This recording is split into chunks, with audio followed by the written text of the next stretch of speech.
نور والا آ گیا، نور لے کر آ گیا، مرحبا یہ کس شہنشاہ والا کی آمد آمد ہے۔ مرحبا على سيد الأنبياء والمرسلين أما بعد فأعوذ بالله من الشيطان الرجيم بسم الله الرحمن الرحيم قال الله تبارك وتعالى في القرآن المجيد إن الله وملائكته يصلون على النبي يا أيها الذين آمنوا صلوا عليه وسلموا تسليما اور یہ صلاۃ والسلام علیک یا رسول اللہ، صلاۃ والسلام علیک یا حبیب اللہ، صلاۃ والسلام علیک یا نبی اللہ، وعلی آلک واصحابک یا نور اللہ۔ سرکار دو عالم، نور مجسم، شاہ بنی آدم، رسول محتشم، تمام نبیوں کے سرور، آقائے دو جہاں، سرور دی شان، صلی اللہ تعالی علیہ وسلم کی ذات پر درود پاک پڑھنے کے بے شمار فضائل و برکات ہیں۔ ایک روایت کا مفہوم ہے کہ نبی کریم صلی اللہ تعالی علیہ وسلم ایک دن تشریف فرما تھے، صحابہ کرام علیہ رضوان بھی آپ کی بارگاہ میں حاضر تھے۔ عدالت لگی ہوئی تھی، کچہری اپنے جوبن پر تھی، اتنے میں ایک شخص، ایک اعرابی، ایک دیہاتی، ایک گاؤں کا رہنے والا بندہ اونٹنی لے کے آتا ہے۔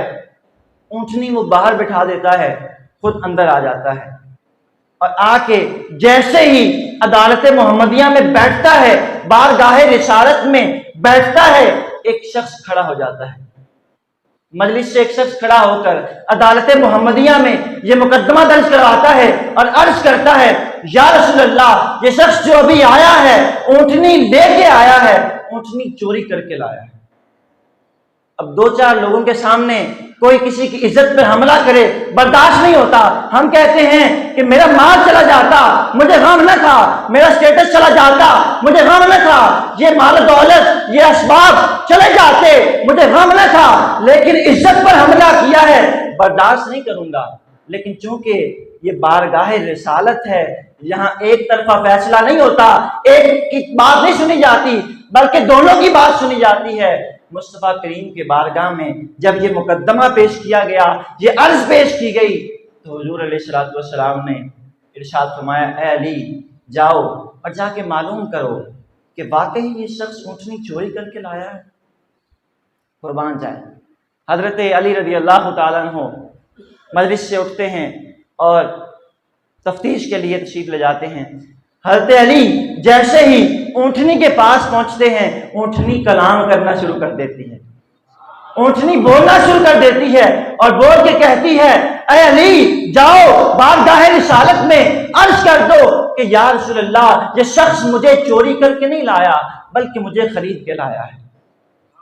اب حضرت علی رضی اللہ تعالیٰ عنہ واپس بارگاہ رسالت میں آتے ہیں اور آ کے عرض کرتے ہیں، یا رسول اللہ صلی اللہ تعالی علیہ وسلم، یہ اونٹنی جو بولتی نہیں لیکن آج بولی ہے، جو کلام کرتی نہیں لیکن آج کلام کیا ہے، رب تبارک و تعالیٰ نے اس کو قوت گویائی عطا نہیں فرمائی، لیکن آج اس نے بول کر اپنے مالک کی عزت کی حفاظت کی ہے اور بول کے کہتی ہے، اے علی، حضور سے عرض کر دو کہ یہ شخص مجھے چوری کر کے نہیں لایا بلکہ مجھے خرید کے لایا ہے۔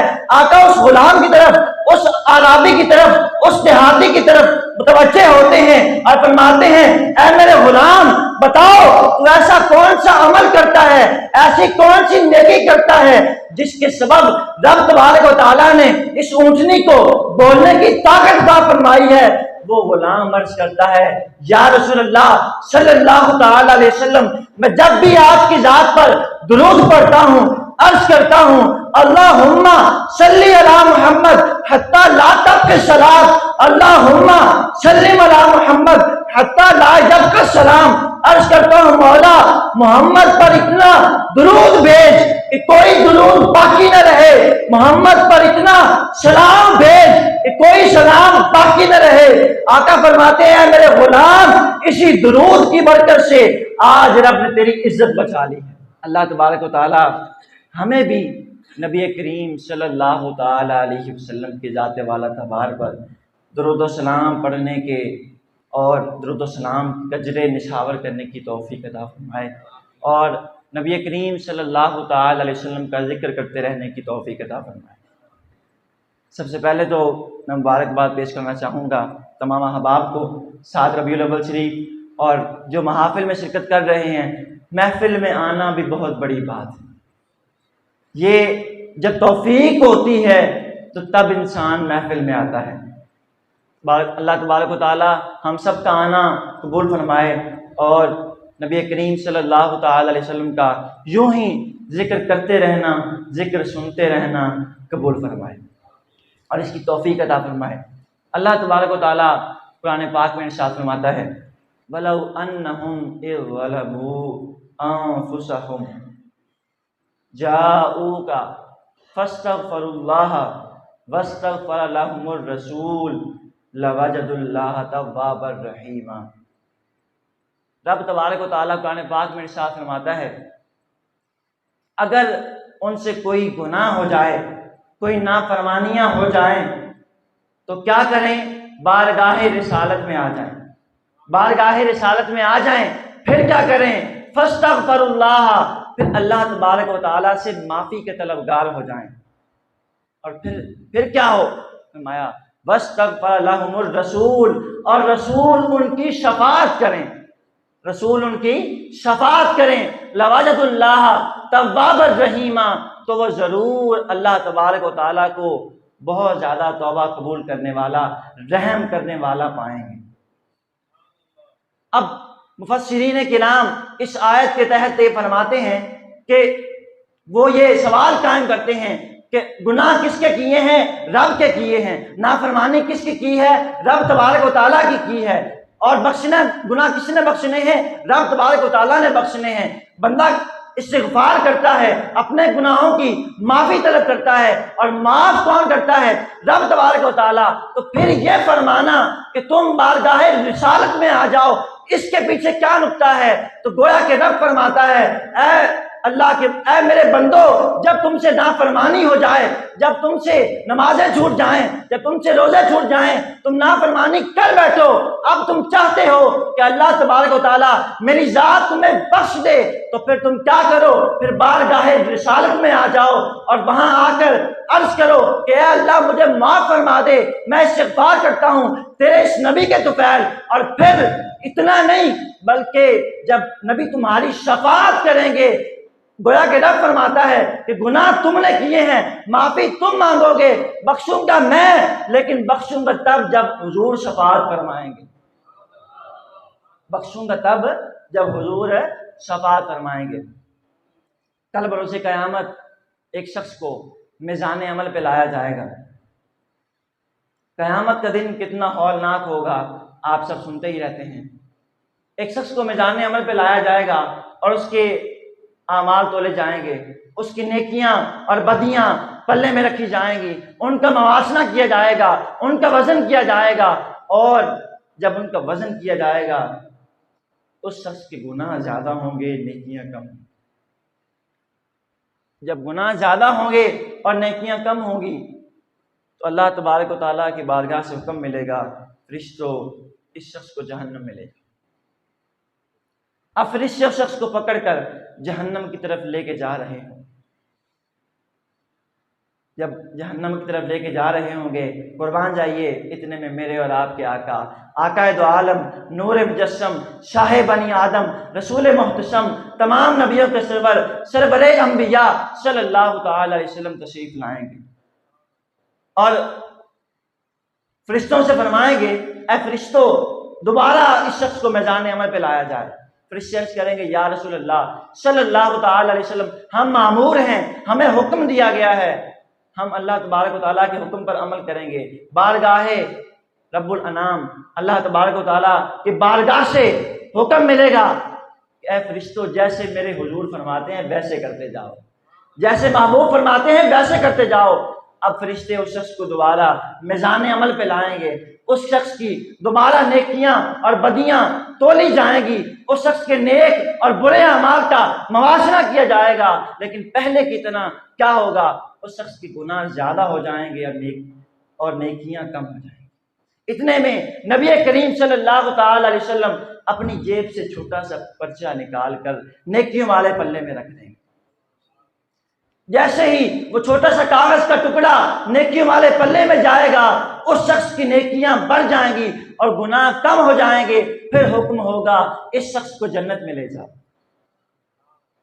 اب جب فرشتے اس شخص کو جنت کی طرف لے کے جا رہے ہوں گے، وہ شخص فرشتوں سے عرض کرے گا، فرشتوں سے کہے گا ذرا ٹہلو، ذرا رکو، مجھے دیکھ تو لینے دو، مجھے معلوم تو کر لینے دو، پوچھ تو لینے دو، اس مشکل وقت میں، اس مشکل گھڑی میں میرے کام آنے والے یہ ہیں کون؟ فرشتوں سے جب یہ عرض کرے گا، اس کے بعد وہ اجازت لے کر نبی کریم صلی اللہ تعالی علیہ وسلم کی بارگاہ میں حاضر ہو جائے گا، اور حاضر ہو کر یوں عرض کرے گا کہ آپ اس مشکل وقت میں، اس مشکل گھڑی میں، جب میری ماں نے میرا ساتھ چھوڑ دیا، جب میرے باپ نے مجھے نیکی نہ دی، جب بیٹا جو مجھے باپ باپ کہتا تھا آج اس نے میرا ساتھ چھوڑ دیا، کسی نے میرا ساتھ نہ دیا، بیوی جو مجھ سے اتنی محبت کرتی تھی اس نے میرا ساتھ نہ دیا، بیٹی نے مجھے آج ایک نیکی نہ دی، اس مشکل وقت میں، اس مشکل گھڑی میں میرے کام آنے والی شخصیت آپ ہیں کون؟ میری شفاعت فرمانے والے، مجھے جہنم سے نکال کر جنت میں لے جانے کا سبب بننے والے آپ ہیں کون؟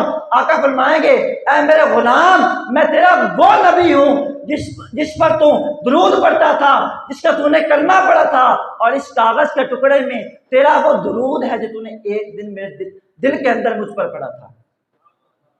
وہ شاعر کیا خوب کہتا ہے،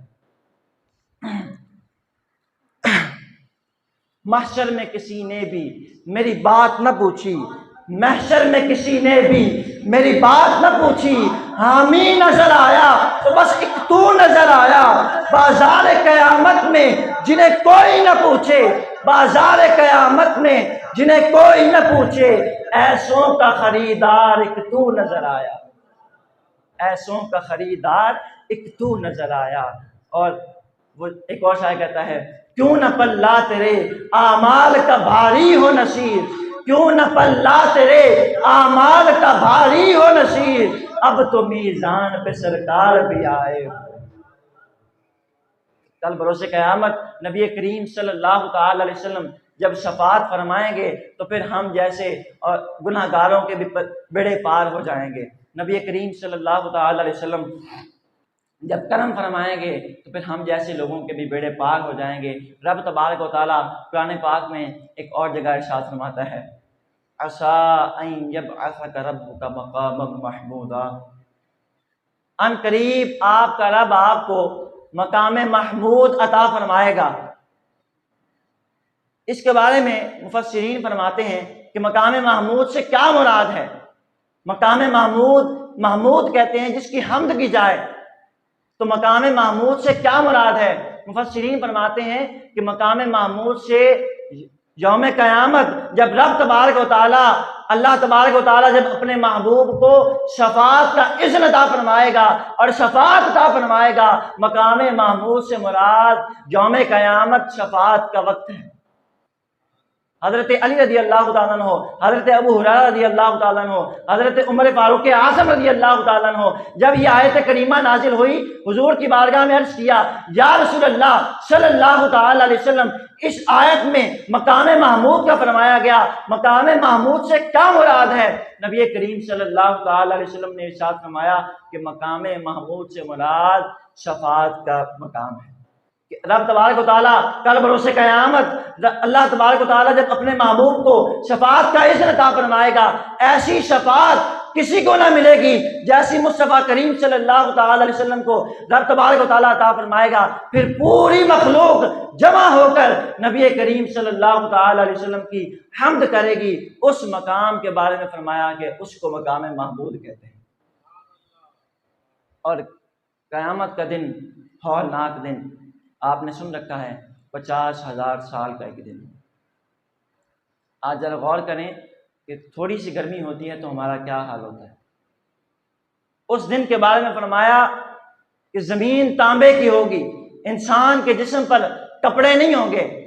آج تو کپڑے ہوتے ہیں پھر بھی اتنی گرمی لگتی ہے، اس دن انسان کے بدن پر کپڑے نہیں ہوں گے، اور سورج جو آج ہم سے سینکڑوں میل دور ہے سوا نیزے پر رہ کر آگ برسا رہا ہوگا۔ روایات کا مفہوم ہے کہ عالم یہ ہوگا کہ کچھ لوگ ان کو پسینہ آئے گا، اتنا پسینہ کہ ان کے گھٹنوں تک، اور پھر کچھ لوگ وہ ہوں گے جن کو پسینہ آئے گا ان کی کمر تک، اور کچھ لوگ وہ ہوں گے کہ سینے تک، کچھ لوگ وہ ہوں گے کہ ان کے منہ تک، اور اس طرح کے مثل لگام جکڑ جائے گا۔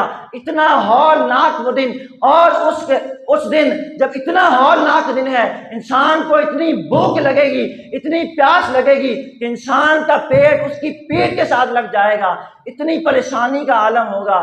تو اب اہل محشر کیا کریں گے؟ حساب و کتاب شروع نہیں ہو رہا، آدھا دن گزر گیا، آدھا دن 25,000 سال اسی طرح گزر جائیں گے، اسی پریشانی میں۔ اب اہل محشر سوچیں گے کہ کیا کریں۔ کچھ لوگ یہاں تک کہ یہ بھی روایات میں آتا ہے، کچھ لوگ تو یہ تمنا کریں گے، اگرچہ صحیح نہیں ہے، کچھ لوگ تو تمنا کریں گے کہ کاش ہمیں جہنم میں ہی ڈال دیا جائے، لیکن اس وبال سے تو ہماری جان چھوٹے، اس وبال سے، اس پریشانی سے تو ہماری جان چھوٹے۔ تو جب یہ عالم ہوگا تو اس وقت اہل محشر کی طرف، مخلوق کی طرف یہ الہام کیا جائے گا، دل میں یہ بات ڈالی جائے گی کہ تم سب اکٹھے ہو کر ایسا کرو کہ تم حضرت سیدنا آدم علیہ السلام کی بارگاہ میں حاضر ہو جاؤ، حضرت آدم علیہ السلام کی بارگاہ میں حاضر ہو جاؤ، اور حاضر ہو کر اپنے لیے شفاعت مانگو۔ یہ الہام کیا جائے گا، یاد رکھیں، الہام کہتے ہیں رب تبارک و تعالیٰ کی طرف سے بندے کے دل میں کسی بات کا ڈال دیا جانا۔ جب عام بندے کی طرف ہوتا ہے تو اس کو الہام کہتے ہیں۔ تو جب یہ الہام کیا جائے گا کہ تم حضرت آدم علیہ السلام کی بارگاہ میں حاضر ہو جاؤ، تو مخلوق جمع ہو کر حضرت سیدنا آدم علیہ السلام کی بارگاہ میں حاضر ہو جائے گی، اور حاضر ہو کر ان کی حمد و ثنا کرے گی، اور عرض کریں گے کہ اللہ نے آپ کو سب سے پہلے بنایا، اپنے دست قدرت سے بنایا، اللہ تبارک و تعالیٰ نے آپ کو جنت میں رکھا، آپ کو نعمتیں عطا فرمائیں، اللہ نے آپ کو مقام عطا فرمایا، رتبے عطا فرمائے، اللہ نے آپ کو نبوت عطا فرمائی۔ آپ کیا ہمارا حال نہیں دیکھتے؟ ہم کتنے پریشان ہیں، ہمارا کیا حال ہے، کیا آپ نہیں دیکھتے؟ آپ رب تبارک و تعالیٰ کی بارگاہ میں ہماری سفارش کیجئے، ہماری شفاعت کیجئے۔ جب وہ عرض کریں گے تو حضرت سیدنا آدم علیہ السلام فرمائیں گے کہ میں اس کے لیے نہیں ہوں، رب نے مجھے یہ رتبہ نہیں عطا فرمایا، میں اس کے لیے نہیں ہوں۔ تم ایسا کرو، تم حضرت نوح کے پاس چلے جاؤ۔ اب مخلوق جمع ہو کر حضرت نوح علیہ السلام کی بارگاہ میں حاضر ہوگی، اور ان سے بھی یہی عرض کرے گی کہ اللہ نے آپ کو نبوت عطا فرمائی، اللہ نے آپ کو مقام عطا فرمائے، رتبے عطا فرمائے، کیا آپ نہیں دیکھتے کہ ہمارا کیا حال ہے، ہم کس پریشانی میں مبتلا ہیں؟ آپ رب کی بارگاہ میں ہمارے لیے سفارش کیجئے، ہماری شفاعت کیجئے کہ حساب و کتاب شروع ہو جائے۔ وہ بھی یہی فرمائیں گے کہ میں اس کے لیے نہیں، میں اس کے لیے نہیں ہوں۔ تم ایسا کرو، تم حضرت سیدنا ابراہیم علیہ السلام کے پاس چلے جاؤ، تم حضرت ابراہیم کے پاس چلے جاؤ۔ جب مخلوق جمع ہو کر حضرت سیدنا ابراہیم خلیل اللہ کی بارگاہ میں حاضر ہوگی، ان کو بھی یہی عرض کرے گی کہ اللہ نے آپ کو نبوت عطا فرمائی، اللہ نے آپ کو مقام عطا فرمائے، رتبے عطا فرمائے، اللہ نے آپ کو نبی ہونے کا شرف عطا فرمایا۔ آپ دیکھتے نہیں کہ ہماری کیا حالت ہے؟ آپ ہماری سفارش کیجئے، آپ ہماری شفاعت کیجئے۔ جب یہ عرض کریں گے تو حضرت ابراہیم علیہ السلام بھی یہی فرمائیں گے کہ میں اس کے لیے نہیں ہوں۔ وہ فرمائیں گے ایسا کرو، تم حضرت سیدنا موسیٰ علیہ السلام کی بارگاہ میں چلے جاؤ۔ حضرت موسیٰ علیہ السلام کی بارگاہ میں حاضر ہو کر ساری مخلوق یہ عرض کرے گی، وہ مخلوق پھر عرض کرے گی کہ اللہ نے آپ کو نبی بنایا، آپ کو رتبے عطا فرمائے، کیا آپ نہیں دیکھتے کہ ہماری کیا حالت ہے، ہم کس قدر پریشانی میں مبتلا ہیں، آپ ہماری سفارش کیجئے، آپ ہماری شفاعت کیجئے۔ وہ بھی یہی فرمائیں گے میں اس کے لیے نہیں ہوں۔ تم ایسا کرو، حضرت سیدنا عیسیٰ علیہ السلام کی بارگاہ میں حاضر ہو جاؤ۔ حضرت عیسیٰ علیہ السلام کی بارگاہ میں جب حاضر ہوں گے تو حاضر ہو کر یہی عرض کریں گے کہ کیا آپ نہیں دیکھتے کہ ہماری کیا حالت ہے، کس پریشانی میں ہے، کس وبال میں مبتلا ہے، کتنی تنگی ہے، بھوک پیاس سے جان نکل رہی ہے۔ وہ بھی فرمائیں گے میں اس کے لیے نہیں ہوں۔ تم ایسا کرو، آج میرے رب نے یہ غضب فرمایا کہ ایسا غضب پہلے کبھی نہ فرمایا تھا اور اس کے بعد کبھی نہ فرمائے گا۔ تم ایسا کرو، آج صرف ایک ہی ہستی ہے جو تمہارا ساتھ دے سکتی ہے، جو تمہاری سفارش کر سکتی ہے، جو تمہاری شفاعت کر سکتی ہے۔ تم ایسا کرو، آقا نامدار محمد مصطفیٰ کی بارگاہ میں حاضر ہو جاؤ، محمد مصطفیٰ کی بارگاہ میں حاضر ہو جاؤ۔ اب مخلوق نبی کریم صلی اللہ تعالی علیہ وسلم کی بارگاہ میں حاضر ہو جائے گی اور حاضر ہو کر عرض کرے گی کہ یا رسول اللہ صلی اللہ تعالی علیہ وسلم، آپ ہمارے نبی ہیں، اللہ نے آپ کو سردار انبیاء بنایا، آپ ہماری شفاعت کیجئے، آپ ہماری سفارش کیجئے۔ نبی کریم صلی اللہ تعالی علیہ وسلم حضرت ابراہیم کی طرح، حضرت آدم کی طرح، حضرت موسیٰ کی طرح، حضرت عیسیٰ علیہ السلام کی طرح یہ نہیں فرمائیں گے کہ آج کسی اور کے پاس چلے جاؤ، بلکہ نبی کریم صلی اللہ تعالی علیہ وسلم فرمائیں گے انا لہا، کہ میں اسی لیے تو بیٹھا ہوں۔ کہیں گے اور نبی اذهبوا الی غیری، کہیں گے اور نبی اذهبوا الی غیری، میرے حضور کے لب پر انا لہا ہوگا کہ میں تو اسی لیے بیٹھا ہوں، شفاعت کرنے کے لیے بیٹھا ہوں، تمہارے لیے بیٹھا ہوں۔ نبی کریم صلی اللہ تعالی علیہ وسلم کے پاس جب مخلوق حاضر ہو جائے گی، حضور علیہ السلام رب تبارک و تعالیٰ کی بارگاہ میں سجدہ کریں گے اور دعا کریں گے۔ رب تبارک و تعالیٰ کی بارگاہ سے حکم ملے گا یا محمد ارفع راسک، اے محمد صلی اللہ تعالی علیہ وسلم، اے محبوب اپنا سر اقدس اٹھائیے، اشفا تو شفا، شفاعت کیجئے، شفاعت قبول کی جائے گی، سفارش کیجئے، سفارش قبول کی جائے گی۔ نبی کریم صلی اللہ تعالی علیہ وسلم جب اپنا سر اقدس اٹھائیں گے، اس کے بعد نبی کریم صلی اللہ تعالی علیہ وسلم کی دعا سے اور آپ کی شفاعت سے پھر لوگوں کا حساب و کتاب شروع ہوگا۔ اور یہ علماء فرماتے ہیں یہ وہ شفاعت ہے جس کو شفاعت کبریٰ کہا جاتا ہے، کہ یہ شفاعت مسلمانوں کے لیے خاص نہیں، اپنے امتیوں کے لیے خاص نہیں، اور کفار، یہ شفاعت تو وہ شفاعت ہے جو کفار کو بھی شامل ہے، کہ وہ بھی تو اہل معاشر میں ہوں گے نا۔ حضرت آدم علیہ السلام سے لے کر قیامت تک جتنے بھی لوگ ہوں گے، جتنے بھی انسان ہوں گے، چاہے وہ مسلمان ہوئے، عیسائی ہوئے اور کافر ہوئے، کچھ بھی دے، سب کو یہ شفاعت شامل ہے۔ اور یہ وہ شفاعت ہے جس کو شفاعت کبریٰ کہا جاتا ہے، اور یہ صرف اور صرف نبی کریم صلی اللہ تعالی علیہ وسلم کو عطا کی جائے گی۔ سوال پیدا ہوتا ہے، کبھی ذہن میں یہ خیال آئے کہ رب تبارک و تعالیٰ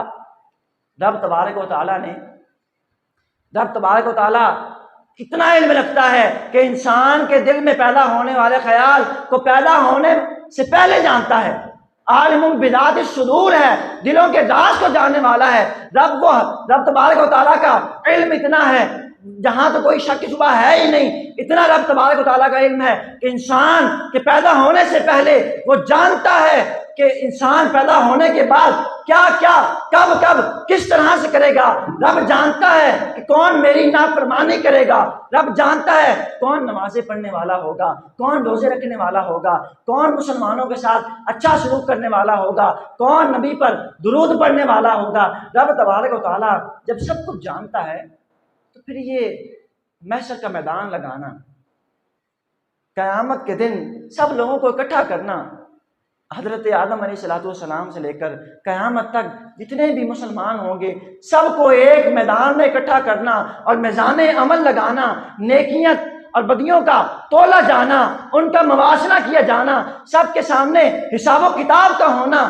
یہ کس لیے؟ کیونکہ رب تو جانتا ہے نا کس نے فرما برداری کی اور کس نے نافرمانی کی۔ تو حضرت مولانا حسن رضا خان فاضل بریلوی رحمت اللہ تعالی علیہ آپ کیا فرماتے ہیں؟ اعلیٰ حضرت کے بھائی ہیں، آپ فرماتے ہیں فقط اتنا سبب ہے، فقط اتنا سبب ہے انعقاد بزم محشر کا کہ تیری شان محبوبی دکھائی جانے والی۔ یہ جو محشر کا میدان لگنا ہے، یہ حضرت آدم سے لے کر قیامت تک آنے والے مسلمانوں کو اکٹھا کیا جانا ہے، یہ صرف اور صرف اس لیے کیا جانا ہے کہ اے محبوب ہم نے آپ کی شان دکھانی ہے۔ اللہ تبارک و تعالی ہمیں نبی کریم صلی اللہ تعالی علیہ وسلم کی ذات والا تبار کی شفاعت نصیب فرمائے، کل بروز قیامت ہمیں بھی وہ دامن محبوب کی ٹھنڈی ہوائیں عطا فرمائے، اور یقیناً شفاعت مصطفیٰ سے ہی ہمارا چھٹکارا ہے۔ اللہ تبارک و تعالیٰ سے دعا ہے جو کچھ سنا اسے یاد رکھنے اور دوسروں تک پہنچانے کی توفیق عطا فرمائے، آمین بجاہ نبی۔